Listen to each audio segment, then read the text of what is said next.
Muy buenos días, amigos del Inca. Buenas tardes para los que estén más en el sur. Es un gran gusto, como siempre, compartir esta pantalla con todos ustedes y siempre con un gran invitado. Tenemos una invitada de hoy de lujo, que es nuestra querida doctora Ángela Sánchez, que nos va a hablar de un tema muy interesante y nuestra presidenta Ceci nos va a hacer el favor de presentarla, de sus credenciales, Ceci. Sí, buenos días, pues bienvenida Ángela, muchísimas gracias de estar con nosotros. Como dice Leti, es un honor tenerte con nosotros.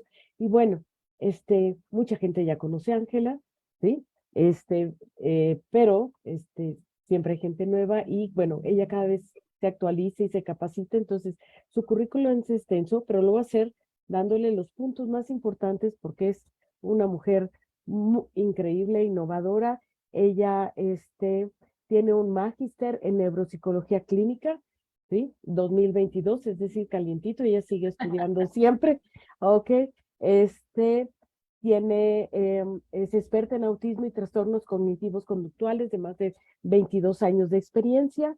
Ella es fundadora y directora de la Clínica Neurorehabilitad y fundadora y presidenta de la Fundación Colombiana Ángeles de la Guarda desde el 2016, o sea, tiene su gran trayectoria, es conferencista, es organizadora de congresos, que ya nos platicará de sus proyectos pronto que va a tener, es autora de libros, el libro Autismo, una luz en el camino del 2012 y Ahora qué debo hacer del 2013, coautora en libro Trastornos Específicos del Lenguaje y es creadora, que esto es importantísimo, el aporte que ella ha dado a muchos centros, instituciones a nivel Latinoamérica y más, creadora del método integrativo realizado en el 2003 en México y creadora del instrumento ENEA, Evaluación Neuropsicológica del Espectro Autista, Colombia 2022, y fue validada por la Universidad del Bosque de Bogotá 17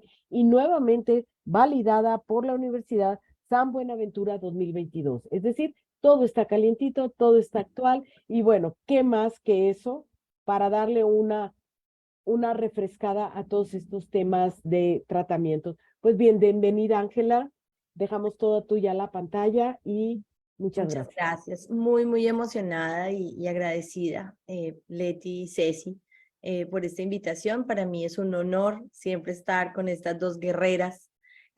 ¿No? Nos conocemos me da risa porque yo las conozco desde el año 2003, entonces creo que es bien emocionante. Hemos caminado juntas este proceso, así que muchísimas gracias. Les doy la bienvenida pues a todas las personas que nos están escuchando. A lo largo pues de muchos países. En este momento yo me encuentro en Miami, en la nueva sede de Neurorehabilitar en Coral Gable, y pues contarles que el autismo cada vez tenemos más información, ¿sí? Digamos que eso es algo que hace 20 años decíamos, hace 5 años no teníamos información, ¿no? O sea, hace 25. Y ahora creo que estamos llenos de información, creo que hoy las mamás llegan, a diferencia de mamás como Leti o Ceci, ya llegan con una cantidad de información dada por expertos, pero también creo que este camino lo forjaron las madres, ¿no? En estos días, en una entrevista que le hacían a Leti, hablaban de madres veteranas. Entonces yo digo qué belleza, porque creo que estas mamás en su momento gestaron un camino, hicieron una siembra, pues que hoy las mamás de niños que tienen un bebé de 18 meses, 20 meses, pues están recogiendo esos frutos. Ya tenemos mucha más claridad, y creo que mi charla de hoy está enfocada precisamente en dar exactamente cuáles son los ítems que debemos de tener en cuenta si hoy mi hijo tiene sospechas que está dentro del espectro o vamos a empezar este camino. Lo segundo, sí les voy a pedir por un tema logístico, Leti o Ceci, que sí al celular me envíen cuando me queden 10 o 5 minutos o 10 minutos, me avisan, porfa, para yo poder ir, 10 minutos, para yo poder ir organizando la presentación. ¿Cuánto tiempo vamos a estar, perdón? vamos a estar entre 45 y 50 minutos tienes. Perfecto, Estas listo. son las 11:05, como 5 minutos antes de las 12. Bueno, Bien. perfecto. Acá donde estoy en Miami es la 1 de la tarde. Ah, ok, bueno. Ahí Ahí vamos. checo Muy bien, por el listo. cambio de horario. Entonces, voy a ir organizando acá para que nos vayamos entrando. Bien. Entonces, con lo primero con lo que quiero empezar es que el autismo se neurorehabilita. Y esto es algo que a lo largo de los años quiero contar un poco de mi experiencia. Digamos que yo empiezo mi proceso como cualquiera que empieza a trabajar o a caminar en el autismo, pues empieza desde lo conductual. Nos vendieron hace muchos años que el método más importante en su momento cuando me formaba en México era el método LOAS, era como se llamaba o se hablaba de ese método LOAS. El método LOAS en realidad se transforma en lo que hoy es el ABA, en el ABA, y que lo lideran pues las BCBA acá en Estados Unidos, y a lo largo del mundo lo lideran las personas con un nombre de analistas conductuales, que normalmente pues tienen una certificación, bueno, etcétera. Y yo vengo a contarles que después de 23 años de trabajo arduo en el autismo, he entendido que el autismo no es un método, ¿sí? El autismo no solamente se puede ver desde una sola perspectiva. Y bueno, desde el año 2003, que yo me senté a hacer mi tesis en ese momento de la universidad, yo decía, si una persona tiene todo el dinero del mundo, ¿qué tendría que hacer para que su hijo mejorara? Y de ahí nace lo que hoy se llama el método integrativo, que se ha venido, digamos, llenando, digamos, esa bolsita con información. Y hoy pues muestro lo más actual que tenemos en el método integrativo. El método integrativo lo que dice es, la perspectiva en el autismo no es solamente una perspectiva ni educativa, ni solamente es una perspectiva psiquiátrica, no, es un todo, donde involucra a un equipo interdisciplinario bastante grande y creo que involucra a una comunidad. Entonces, mi propuesta del día de hoy es mostrarles el camino de la neurorehabilitación y lo que hoy conocemos frente a los procesos neurológicos que viven nuestros niños y jóvenes dentro del espectro autista. Cada vez conocemos cuál es la etiología y qué es lo que pasa realmente en el cerebro de una persona dentro del espectro. Y creo que mi conferencia une la investigación de personas muy importantes que a lo largo de los años le han dado al chiste, ¿no? Esto es intestinal, esto es cerebral, esto es genético, ¿qué es? Y por eso es que el autismo no se puede trabajar desde una sola perspectiva, porque es multifactorial, pero tiene un enlace, hay un enlace en esta etiología y de esta manera tenemos que intervenirla. Lo primero y lo más importante que tenemos que entender es que el autismo es un espectro de todas las tonalidades posibles. O sea, no tenemos un niño igual que otro jamás, ¿sí? Sabemos que siempre hablábamos del autismo en niños porque efectivamente la prevalencia sí es mucho mayor. En niños sigue siendo, aunque digan que no, sigue siendo más o menos de 4 niños con autismo, una es niña. Definitivamente lo puedo hablar, en este momento tengo la posibilidad. Yo tengo en este momento en mis manos 4.600 historias clínicas a lo largo de los años y claramente digamos, esta perspectiva frente a que es más en niños que en niñas es absolutamente clara y la puedo confirmar clínicamente. También es cierto que en las niñas normalmente si hay autismo, viene acompañado en muchas ocasiones por síndromes genéticos paralelos o comorbilidades. Cuando hablamos de todas las tonalidades posibles, es que yo lo que más invito en este momento es tener mucho cuidado con, voy a ser muy odiosa con el término, pero con pseudoautistas, ¿sí? Hoy se está diagnosticando de una manera errónea el autismo y muchas personas que se sienten distintas o quieren hacerse sentir distintas se autoproclaman personas con autismo. Y entonces están haciendo influencers en YouTube, buscan like diciendo esto y generan una expectativa falsa e inadecuada en muchas familias que hoy tienen su hijo pequeño. Entonces, Con la evaluación en el autismo hay un protocolo estandarizado internacional, que es el que les quiero, digamos, presentar y es el que debemos de buscar. Uno, para confirmar el diagnóstico y dos, también para tener claridad en el nivel de autismo en el que se encuentran nuestros niños. Y eso nos va a ayudar dentro de más que un pronóstico, también un camino de intervención más adecuado. Algo que es muy grave en el proceso es pensar que Pepe Gómez, si hizo esto, entonces a mi hijo esto le va a funcionar. No, eso no es tan real, ¿sí? Definitivamente la psiquiatría hoy a nivel mundial todavía estamos en prueba de ensayo y error.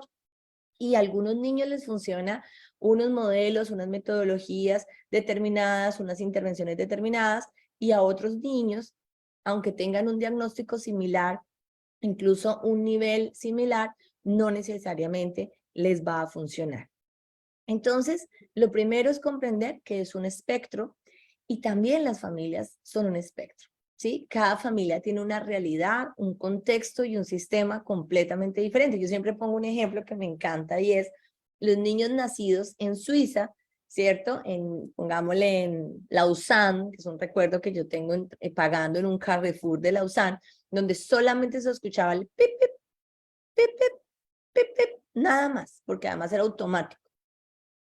Y paralelo, imagínense un niño nacido en, no sé, en la costa, en Gaira, o en Santa Marta, en Colombia, donde el éxito, que es como decir el Carrefour, pero es el éxito, están todos los radios prendidos, todas las pantallas de televisión prendidas, el mayor volumen, con muchas decoraciones, como una fiesta de todos los colores. Imagínate el que va todos los días a mercar a Carrefour en Suiza y el niño autista que va a mercar todos los días al éxito. Miren la diferencia del contexto. Con un chico dentro del espectro autista que ya sabemos que tiene una alteración sensorial. ¿Cómo se va a aportar este? ¿Cómo se va a aportar este? ¿Sí? Y a partir de ahí vamos a empezar a entender que el contexto va a tener un protagonismo importantísimo en el desarrollo de las habilidades de nuestros niños, en el desarrollo o en el progreso que puedan tener nuestros niños. Que tenemos que hacer ajustes, por supuesto, pero que también tenemos que tener el contexto muy claro para ayudar a nuestros niños a adaptarse al contexto donde nacieron. No podemos decirle a todos los niños con autismo en Santa Marta, bueno, los monto en un bus, los llevo en un avión y los llevo a Suiza para que estén más tranquilos, sin tantos estímulos. Eso no va a pasar, ¿sí? Entonces, el contexto lo tenemos que tener en cuenta, la tipo de familia, la construcción de la familia, la dinámica de esa familia. ¿Quién es ese niño en esa casa? No es lo mismo el niño mayor, el niño menor, el hijo único, el sándwich, el único nieto por parte de padres y de madres, el niño que es abandonado por padre y madre, le tocó criarle una tía, el niño que es adoptado y le dio autismo. O sea, si me entienden, cada historia es completamente diferente y ese contexto de familia y esa dinámica en el que el niño nace, pues va a tener una implicación a lo largo de la vida en su proceso y en su neurodesarrollo, que nosotros como profesionales tenemos que tener en cuenta. Y eso es lo que nos hace ser clínicos. Si tú eres fonoaudióloga, terapeuta ocupacional, fisio, médico, pues que sea, haz una intervención clínica. O sea, clínica es ir más allá del diagnóstico y tener conciencia del contexto para poder saber cómo ejecutar un proceso terapéutico. Me encanta esta imagen, mírenla. No sé qué tan obsesivas sean como yo, pero no hay nada más parecido a la realidad y es que así nos llega la familia, así nos llega la historia, así nos llega el caso. ¿Por qué? Porque la familia viene con mucha información, más información de la que se debe actualmente. Una persona en este momento en Google y hagan el ejercicio, pongan, mi hijo camina en punta de pies, mueve las manos, gira los objetos. ¿Qué es? Yo hice ya este ejercicio. Salen miles y miles y miles y miles y miles de documentos y es triste porque hay muchísima información inadecuada que asusta a los padres de familia, que los alerta, ¿sí? Como cuando a uno le sale un granito rojo y pone granito rojo en la nariz. ¿Qué significa? O sea, puede llegarte a salir hasta un cáncer, puede terminar. Entonces, lo mismo ocurre. Entonces, las familias llegan destrozadas. Las familias llegan muy golpeadas, muy asustadas.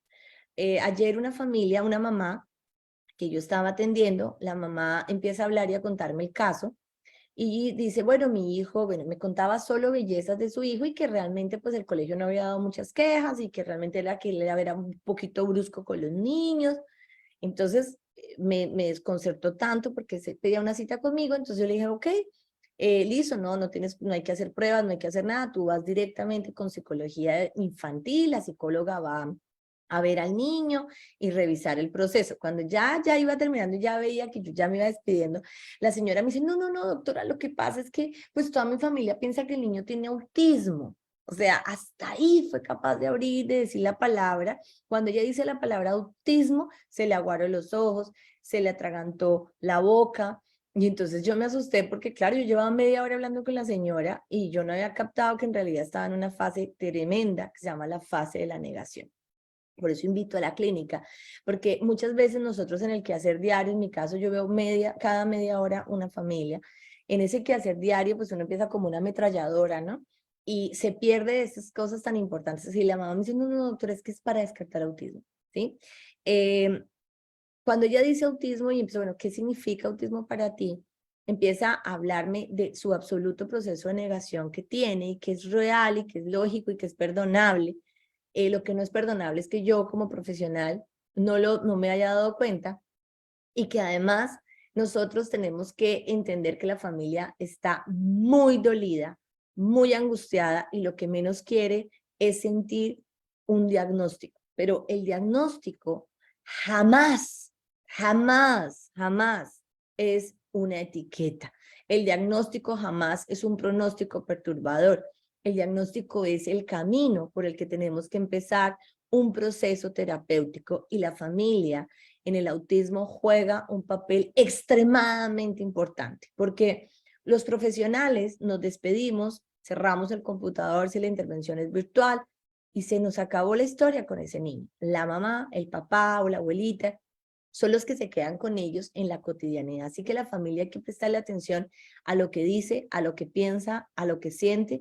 Y la primera que tenemos que intervenir es a la familia para darle criterios de acción y que tengan muy claro el camino que tienen que llevar a cabo a lo largo de su vida para tener un excelente futuro con sus niños. No hay un futuro escrito. Así el niño esté diagnosticado con autismo de nivel 3. ¿Sí? Yo tengo un paciente de nivel 3 diagnosticado con autismo que hoy es baterista, que hoy tiene empleo, hay otros que trabajan, otros que tienen su propia empresa. Así que nada nos puede decir eso. Bien, la propuesta que yo hago es el método integrativo. El método integrativo tiene que ver con la neurorehabilitación. El método integrativo es una intervención neurorehabilitadora. Podríamos decir neurohabilitadora, no neurorehabilitadora, pero sí neurohabilitadora. Eso quiere decir que va a estimular todo el equipo neuronal para crear conexión neuronal y mejorar los procesos. Ahorita les explico de dónde nace esta teoría. Solo quiero darles los 3 principios básicos del método integrativo, que es un método totalmente neurorehabilitador, y tiene que ver, 1, con la intervención interdisciplinaria y la importancia de ella. 2, creer que todos los cerebros son rehabilitables y en el caso del autismo, habilitables. Eso quiere decir que cualquier intervención que yo voy a realizar en mi cotidianidad va a tener un efecto a nivel neurológico y por ende mis funciones ejecutivas van a mejorar. Eso quiere decir que así como yo hago abdominales para tener una super panza lindísima, ¿cierto? También genero, por ejemplo, hacer zumba, va a crear conexión neuronal y va a crear un ejercicio neuronal que va a ver algo que se llama la dendrificación sana, o sea, se va a ver como un crecimiento de las redes neuronales y voy a mejorar mi aprendizaje, mi memoria, mi atención, mi coordinación visomotora. Personas, por ejemplo, que son muy mayores y que están en principios de Parkinson, Alzheimer, etcétera, es fundamental que asistan a Zumba, que que hagan, por ejemplo, crucigramas, que estimulen el cerebro. Eso atrasa los síntomas del deterioro cognitivo. Eso es el principio de la neurorehabilitación. Entonces, en el autismo nos tenemos que parar en una postura donde decimos nuestro cerebro, si se estimula, va a cambiar. ¿sí? Eso quiere decir que ningún niño, si tiene hoy 2 años, 3 años, 8 años, el doctor que los vio te puede decir, no, ese niño no hay nada que hacer. No, sí hay mucho que hacer. Es más, puede tener 50 años, tiene autismo y hay mucho que hacer. Nunca es tarde para incluso empezar un proceso de neuroestimulación. Entonces, ese es un principio importante. Entonces, el principio 1 es la interdisciplinariedad. El segundo principio tiene que ver con la creencia total de la estimulación neuronal para crear red neuronal. Y el tercero tiene que ver con algo muy importante, que es el principio de la estimulación de las neuronas espejo. Quien desarrolla las neuronas espejo es Rizzolatti. Y las neuronas espejo lo que hablan en el autismo es que necesitan de un patrón sano de comportamiento para estimular sus neuronas espejo. Eso quiere decir que copia un modelo bueno, un modelo positivo, y yo voy a ejecutar de mejor manera el proceso. Se ha trabajado incluso con pacientes con parálisis cerebral, donde el solo hecho de colocar a un niño que corra al frente de la persona con parálisis cerebral o que camine y se lo muestre como modelo, el niño tiene una iniciativa, aunque tenga parálisis, tiene una iniciativa de iniciar una marcha más sana, de una marcha más funcional. Entonces, en el autismo ocurre lo mismo. Y ese es el principio básico para corroborar que nuestros niños y niñas tienen derecho de estar, y los jóvenes, por supuesto, en una educación regular, sea una educación inicial, media, técnica y universitaria. O sea, nuestros niños los tenemos que luchar porque nuestra educación sea educación regular. Eso es el principio del objetivo 4 de la UNESCO, donde la educación es para todos.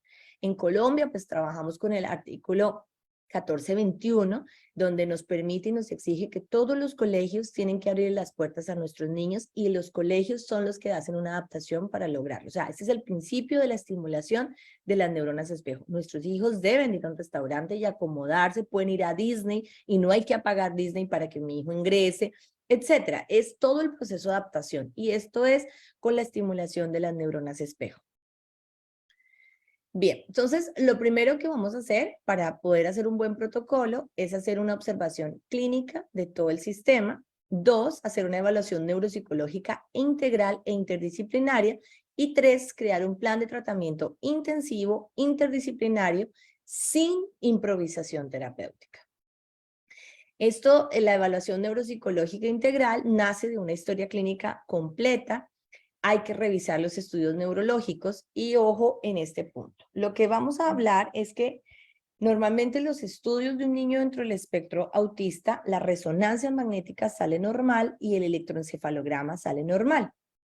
Entonces nos decíamos, si esto es así, si todo es normal, eso quiere decir que entonces no es neurológico. Lo que se ha descubierto es que efectivamente en la tractografía craneal, que es muy difícil de realizar porque se requiere que esté despierto, alerta y con 45 minutos dentro de un resonador para hacer los diferentes tractos, y ahí sí empieza a evidenciarse la desconexión cerebral. Entonces, por eso nace la ENEA, para poder demostrar la desconexión neuronal clínicamente y no pasarlo por un resonador. Entonces, lo que se ha evidenciado, y esta es una de las teorías que para mí son muy importantes, es que al parecer sí hay una base genética dentro del espectro autista. Esta base genética, al parecer, tiene hasta 13, 14 genes que están relacionados, que generan la sintomatología dentro del espectro autista. Y esa predisposición genética parece que al tener un estimulador del ambiente, un tóxico ambiental, se dispara la sintomatología, y el gen, de alguna manera, que está mal, pues evidencia una alteración en la sintomatología. Y genera que este estímulo ambiental puede crear pues una alteración en todo digamos, en todo el cuerpo, en todo el sistema, especialmente en el inmunológico y especialmente a nivel intestinal, creando una alteración neurológica, ¿sí? Y esa alteración neurológica, la respuesta a la alteración neurológica es de comunicación neuronal, o sea, no como un daño funcional explícito, sino de comunicación neuronal, que eso se llama conectividad cerebral. Hay 2 teorías frente a la conectividad cerebral. Está la hipoconectividad, o sea que no hay conexión, y existe la teoría de la hiperconectividad, o sea que toda esta alteración que viene desde la predisposición genética, el estimulador ambiental tóxico, que genera una alteración en todo el sistema, va a tener una repercusión a nivel de la comunicación neuronal en grupos de aumento de comunicación en diversas áreas. Por eso a veces pueden tener desarrollados diferentes áreas y son expertos, por ejemplo, unos artistas, un oído total, no me acuerdo tal, oído absoluto, etcétera. Entonces, lo que tenemos que hacer es ordenar. En el caso, digamos, de que hay hiperconectividad, aún así tenemos que ordenar la conexión. ¿Qué pasa con la hiperconectividad? Pasa el mismo efecto. Viene la línea o la conexión neurológica, imagínense ustedes como una madeja de hilo, pero llena de lucecitas, que en determinadas áreas se apaga el bombillito, como el de los bombillitos de Navidad de los árboles de Navidad, y no pasa la información porque en el prefrontal, que ahorita lo vamos a ver más adelante, en el área prefrontal, hasta aquí parece que viene o mucha información o poca información, dependiendo del cerebro, pero al tercer bloque funcional, a esta parte frontal, no llega toda la intervención, no llega toda la información, o sea, se apaga, se genera una desconexión o una conexión pobre. Entonces, hay que crear la rutina terapéutica, por eso tiene tanto sentido crear las rutinas terapéuticas, que son como las abdominales, con actividades específicas que generen la estimulación en el área que necesitamos estimular, y eso va a crear que haya conexión neuronal, basándonos en la teoría de la neurorehabilitación. Entonces, es muy importante entender que el equipo interdisciplinario que vaya a valorar a su hijo haga una historia clínica completa, revise los estudios neurológicos de base. ¿Por qué? Porque si tienen una resonancia magnética alterada o tienen un electroencefalograma alterado, entonces no estamos hablando de autismo, sino de un daño neurológico de base con sintomatología autista. ¿Ok? Esto es básico. Entonces, el estudio neurológico nos va a decir o es un daño neurológico, o si no hay ningún tipo de daño, debemos de pensar que está dentro del espectro autista. Lo mismo pasa con los estudios genéticos. Si la mayoría, digamos, los cromosomas 46XY están completos, ¿cierto?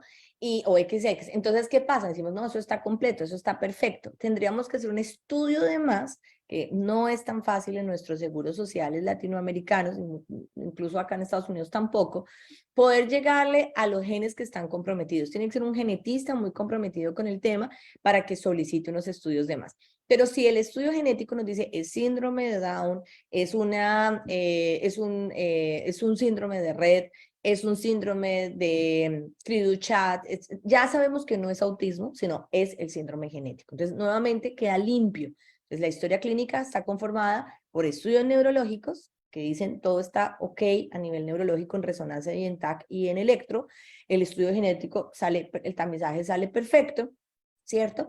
Y luego viene ya el informe educativo, que el colegio nos dice, un niño no atiende, no sigue instrucciones grupales, no va al ritmo de los otros niños, etcétera. Luego viene la evaluación familiar, que para mí es muy importante que dentro del equipo interdisciplinario a los cuales ustedes asistan, exista un terapeuta de familia que evalúe el sistema y la dinámica familiar, por supuesto un equipo de neuropsicología formado, ¿cierto? Y aplique las diferentes pruebas y haga una observación interdisciplinaria clínica. Las pruebas estandarizadas actuales, que es el protocolo ideal para evaluar un niño que se sospecha que está dentro del espectro autista, ojo, lo podemos hacer desde los 18 meses, ¿cierto? Es mentira absoluta que hay que esperar los 3 años, y en otros países los médicos han dicho que hasta los 3 o hasta los 5.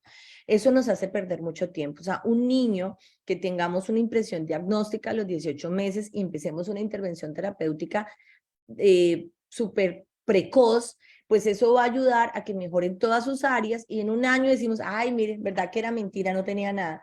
No sabemos, ¿sí? Pero lo importante es que se hizo a tiempo, no esperar. Entonces existe el ADR se le hace a los padres de familia, el A22, que es el manual de diagnóstico y es una escala de observación para el diagnóstico en autismo, es la más importante en el mundo, requiere de una certificación, en el caso mío, pues fue una certificación que hice en la Universidad de Barcelona, pero lo más importante es que el equipo esté formado para poder hacer una buena valoración con el A22. El problema más grave de la 2.2 es que es una prueba extremadamente costosa, Entonces, solamente clínica, digamos, como el caso de nosotros, que obviamente pues nosotros la tenemos, pero no quiere decir que muchos de los psicólogos que están acá no la puedan aplicar. Hay todo un proceso de ética en la aplicación, pero siento que podemos buscar cómo aplicarla, porque sí vale la pena que se busque la manera de aplicar el A22 y esa nos va a dar una información supremamente válida, o al menos tomar la certificación. Está el CARS-2, que el CARS-2 es para mirar el nivel de autismo, y está la ENEA, que es para mirar la conectividad cerebral en los 3 bloques funcionales, y eso nos va a dar una idea de cómo hacer la intervención. Entonces, los resultados que en realidad vamos a obtener van a ser estos. Entonces, lo primero que vamos a obtener es el nivel de autismo, que va relacionado con el CARS. Entonces, por ejemplo, en el caso de esta prueba, en la línea verde es la normalidad, ¿cierto? Y en el caso de este niño, pues estamos hablando de un nivel 2, nada más de ver la gráfica.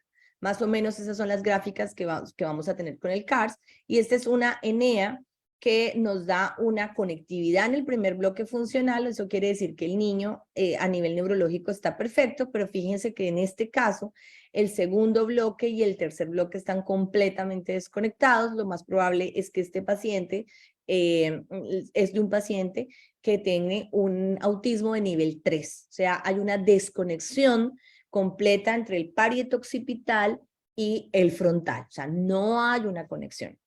Ese primer bloque suele estar siempre conectado no sé si me ven, pero acá, en esta área, siempre casi siempre cuando es autismo va a estar completamente conectado.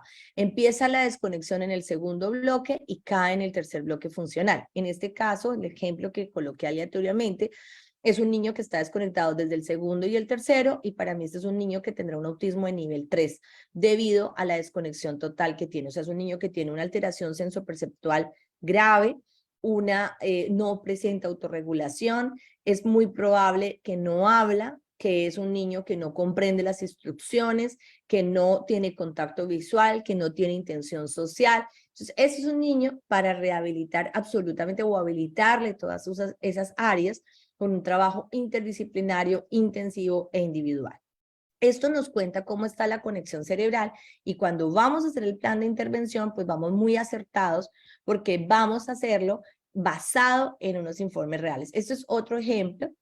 Esta es una escala del neurodesarrollo. Entonces, bueno, acá, por ejemplo, tenemos el resultado del A22. El A22 acá nos dice, este niño tiene autismo. Luego, el CARS nos dice, este es un niño que tiene 38.5, que es un rasgo TEA leve. Estaríamos hablando de un nivel 2 en este CARS que estamos viendo acá. Y aquí ustedes se dan cuenta que tiene una ENEA, que es una ENEA de primer bloque funcional conectado, que es tanto lo que le digo, o sea, no es neurológico. El segundo bloque funcional tiene una alteración importante de conexión, pero tiene algo de conexión.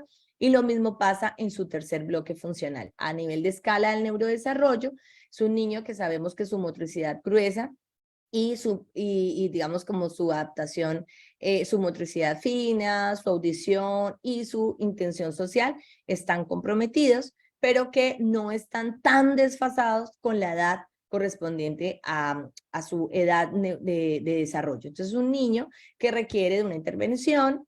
Entonces, ahí se organiza un programa o un plan terapéutico basado en estos resultados. Esto es creado para fonoaudiología, terapia ocupacional, fisioterapia, psicología, neuropsicología, hasta hidroterapia, porque lo que queremos es que no haya más improvisación terapéutica. O sea, yo tengo en Neurohabitar digamos como no sé, un stock más o menos como de 300 terapeutas actualmente, y es muy difícil que entre esos 300 no haya muchos que hagan improvisación. Claro que la hacen, ¿sí? Entonces, lo que nosotros buscamos es darle como hecha la tarea. O sea, decirle, mira, esto es lo que sale en el cerebro de este niño, te pido el favor que si él tiene una alteración en el tercer bloque funcional, pero resulta que él es un duro haciendo rompecabezas, no lo pongas a desgastar una terapia 45 minutos haciendo un rompecabezas, porque eso no le va a funcionar a él. Pero ponlo a colorear con límite. Pero es que el niño colorea, sí, pero ponle un límite, o sea, lo que antiguamente que uno le ponía un cordoncito o colboncito alrededor, eso se llama colorear con límite, y eso estimula el tercer bloque funcional genera autorregulación y específicamente en el cerebro va a trabajar lo que se llama el freno inhibitorio, o sea, puro tercer bloque funcional, ¿sí? Este niño, por ejemplo, le voy a poner a que huela y haga diferenciación en contraste. Entonces, en integración sensorial le voy a poner a contrastar, no en desensibilización sistemática, porque en eso está bien. Ahí lo que nos dice es, vamos a trabajar con a hacer diferenciación en contraste. Esto es frío, esto es caliente, esto es ácido, esto es suave, etcétera.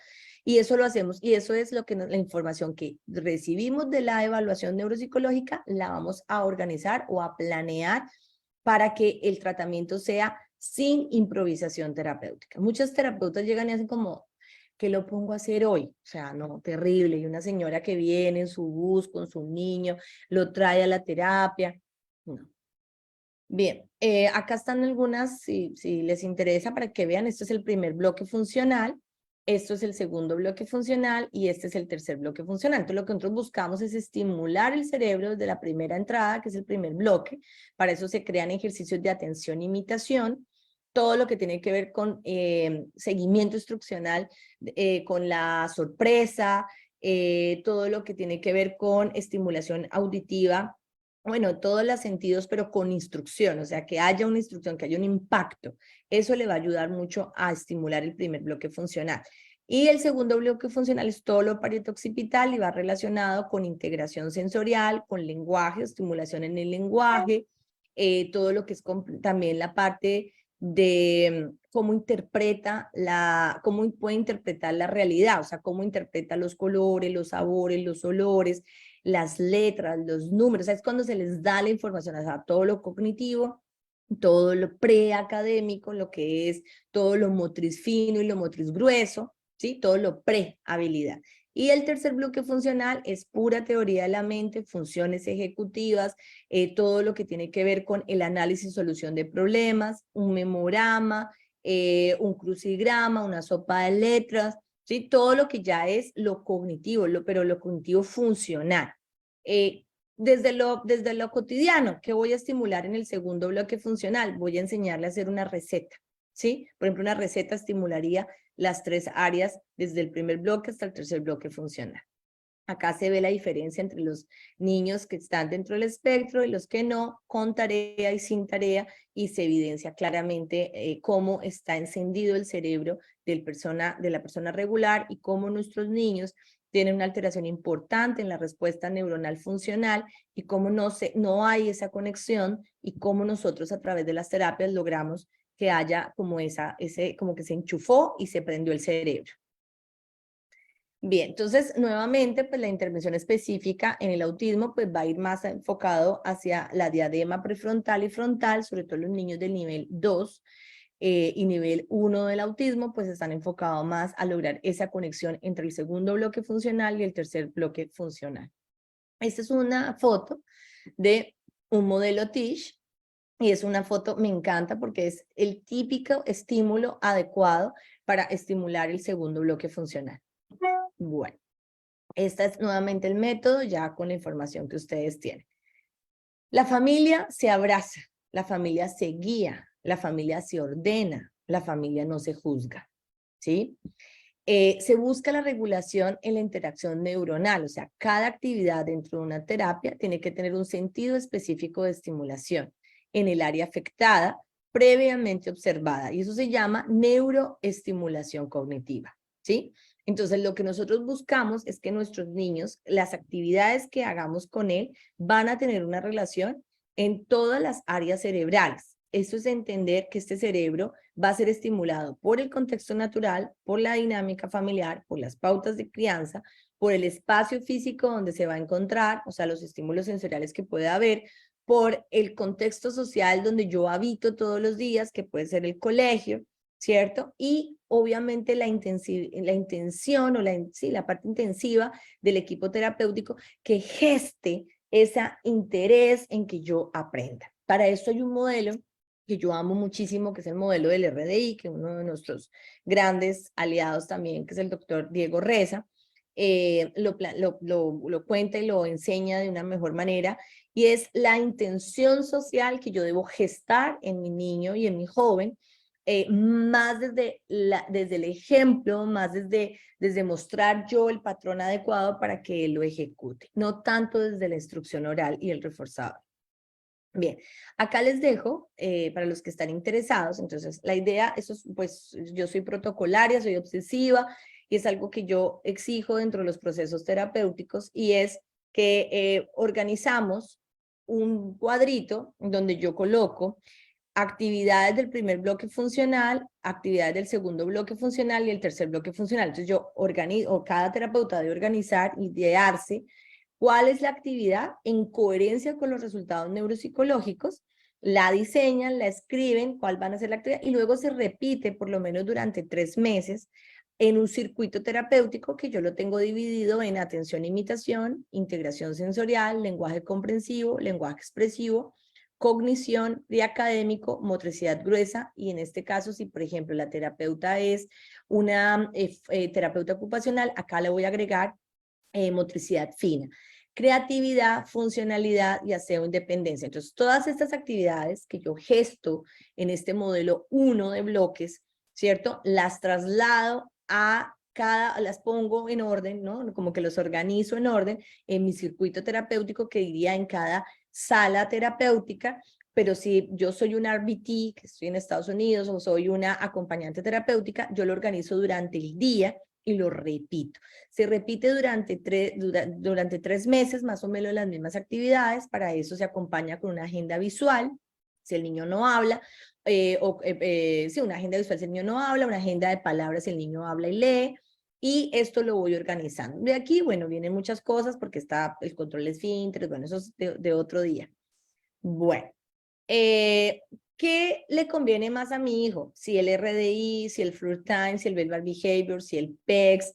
Lo que sí les puedo decir es pensar en que tengo que hacer neurorehabilitación, que mi niño tiene que ir a terapias de fonoaudiología, terapia ocupacional, psicomotricidad podría ser, pero también hay otras terapias que son complementarias como hidroterapia, equinoterapia y terapia neurosensorial. Lo importante es que las terapias sean 1-1, no permitan que las terapias de sus hijos sean grupales, porque esto no funciona. Si el niño está con otro niño que tiene sintomatología similar o otro tipo de sintomatología, ese patrón de comportamiento puede afectar al mío y el comportamiento del mío puede afectar al otro, ¿no? Entonces lo ideal es terapias 1-1. El método integrativo incluye varias metodologías diseñadas para las necesidades individuales del niño. Eso quiere decir que el terapeuta mío, o nosotros lo llamamos así, va a analizar para este niño qué es bueno y cómo le debo diseñar esa actividad. Es un poco basado desde la neurorehabilitación, pero también desde un modelo terapéutico validado que lo puedo utilizar en mi espacio terapéutico 1-1. Ya, esto acá ya no sé, entonces lo mismo, ¿no? Acá lo que estamos hablando, la actividad se diseña para estimular el área específica disminuyendo esa actividad. La socialización. El mejor espacio de neurorehabilitación siempre será el contexto natural. Vamos a estimular las neuronas espejo y vamos a estimular el cerebro social. Acá algo que es muy importante dentro de lo que yo manejo con el método para organizar las ideas es, 1, familia. La familia debe ir a terapia, ¿sí? Debe manejar las dinámicas familiares y debe ser acompañada, sostenida y guiada. A nivel terapéutico, la terapia tiene que ser individual, interdisciplinaria e intensiva. Y en el horario contrario a que el niño tome mis terapias, debe asistir a un colegio regular, con acompañante terapéutica, que en México se usa mucho la palabra todavía sombra, no es ideal, o maestra sombra, o bueno, o tutora.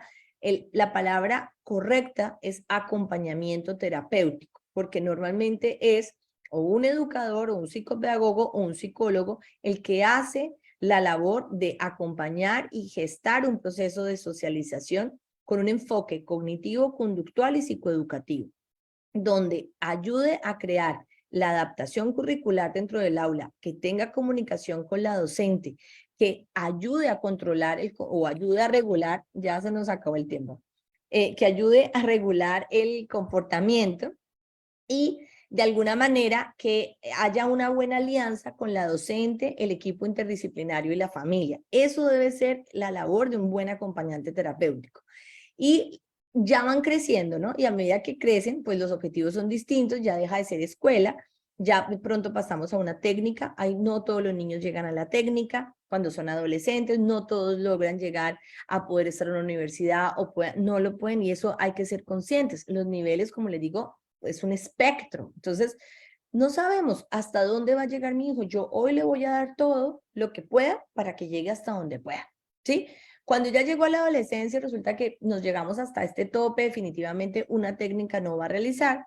Nosotros tenemos un modelo de vocacional, donde le hacemos un estudio vocacional. Nosotros creamos también un instrumento dentro de la clínica para poder valorar, así como a los jóvenes que salen de 11 se les hace un estudio vocacional, nuestros chicos también tienen ese estudio vocacional diseñado para ellos y poder saber para qué están buenos y para qué tienen habilidades y también gustos. Y a partir de ahí se puede crear un proyecto vocacional. Nosotros tenemos 65 microempresas abiertas, unas funcionan, otras no tanto, pero igual son exitosas.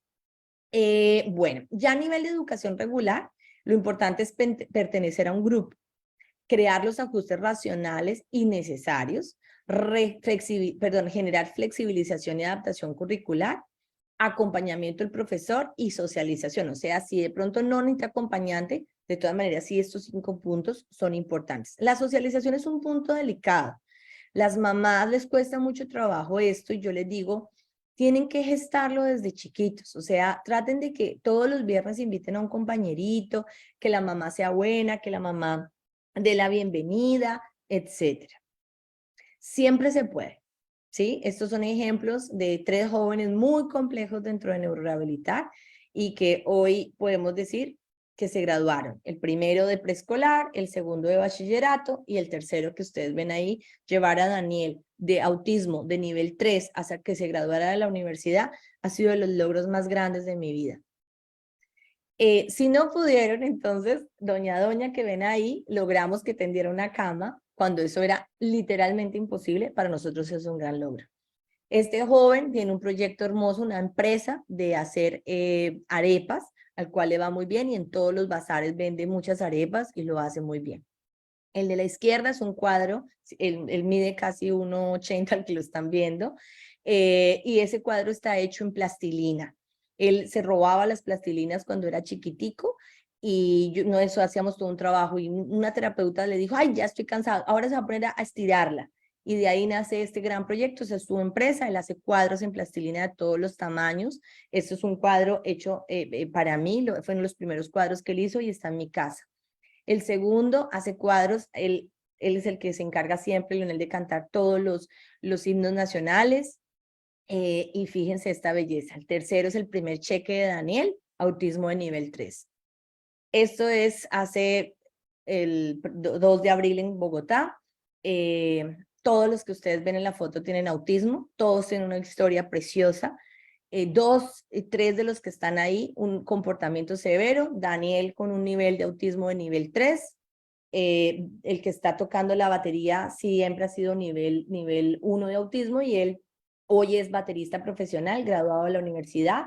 Luis David Seferino es un autismo de nivel alto y toca tiple, guitarra y triple guitarra y otro instrumento que ahorita ya no me acuerdo.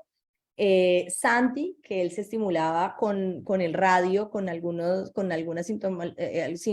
uno sintoniza mal los radios, y hoy es músico. Hay otro Santiago Pinilla también que es músico profesional. Todos tienen historias preciosas, pero para mí esta foto es impactante. Él se llama Julián Osvaldo Martínez. Julián Osvaldo Martínez hace un año exactamente lo sacaron de una discoteca en Barranquilla, en Santa Marta, porque supuestamente estaba molestando a los comensales. La mamá entra en crisis, habla con cada una de las mesas y les dice, mi hijo los está molestando, dígame por favor, mi hijo los está molestando. Cuando la gente, todas las mesas le dijo, no, su hijo no me está molestando, ella entiende que realmente al que estaba molestando era el dueño de la discoteca y lo estaban pidiendo que por favor lo retiraran de la discoteca. Una mamá dura, una mamá, como decimos en Colombia, berraca, guerrera.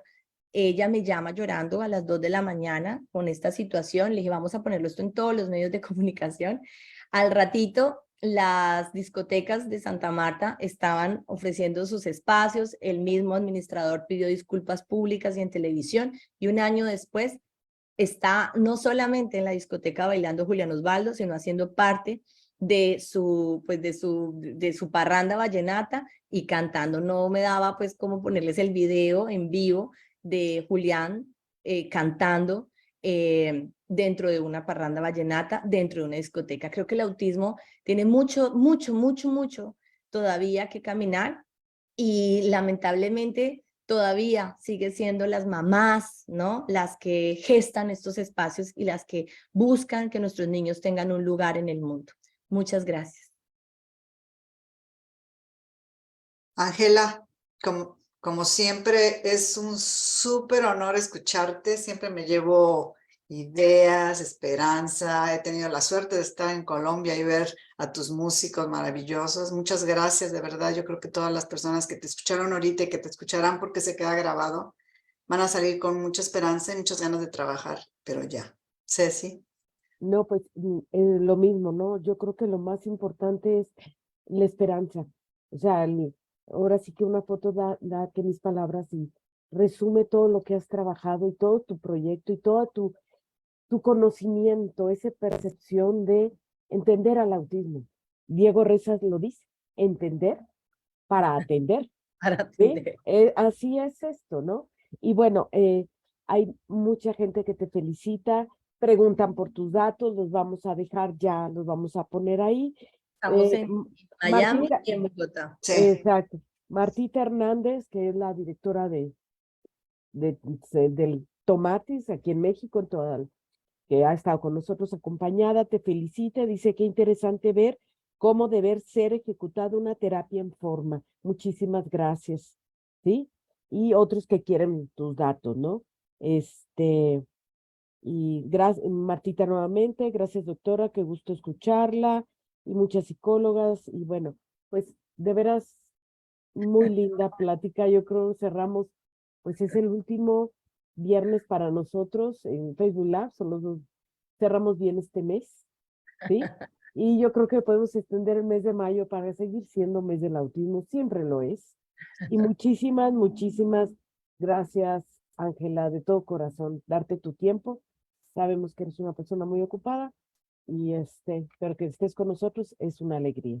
Muchas Leti. gracias. Yo quiero aprovechar para invitarlos a todos los que nos están escuchando que el 7 de octubre de este año en la FIU, acá en Miami, vamos a hacer una gran convención de autismo con 3 sesiones paralelas, la sesión para médicos, la sesión para público general de padres y terapeutas y la sesión para educadores. Y la sesión de educadores tiene certificado que les puede servir a los maestros a nivel internacional, esos que tienen que mostrar de que hicieron como horas de capacitación, entonces para que lo sepan.